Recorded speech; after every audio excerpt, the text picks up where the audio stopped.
পুজো করতে আমার একদমই ভালো লাগে না। তোমাদের পুজো করতে ভালো লাগে? আমার তো ভালোই লাগে না। এই কথাটা ছোটোবেলাতে মাদেরকে খুব বলতাম, মাকে। তো কী হতো জানো তো, মারা সারাদিনের সমস্ত কাজকর্ম করতো, শুধু পুজো করার কথাটা আমাকে বলতো। কিন্তু না, পুজো করতে না আমার ছোটোবেলাতে একদমই ভালো লাগতো না। আর এখন দেখো, বাড়ির সমস্ত কাজকর্ম করার পরও সেই পুজোটাও আমাকে করতে হয়। এখন আর খারাপ লাগার কোনো জায়গা নেই। বাড়ির সমস্ত কাজকে এখন খারাপ লাগলেও ভালো করে নিতে হবে, কারণ সমস্ত কাজই কিন্তু আমার। আমি না করলে সেই সমস্ত কাজ কে করবে?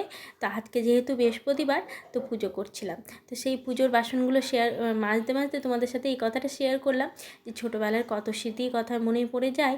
তো মাকে ছোটোবেলাতে কত কিছুই বলেছি যে কোনো কাজই করতে পারবো না, সেই মা সমস্ত কাজ করার পরেও হাসি মুখে সেই কাজটাও করে নিত।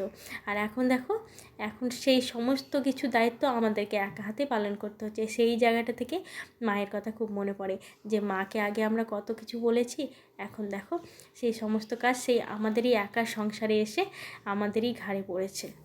এখন এই জায়গাতে এসে সেই মনে পড়ছে যে মা কত কষ্ট করে এই সমস্ত কিছু কাজকর্ম করতো, আমরা সেটা বুঝতেও পারতাম না।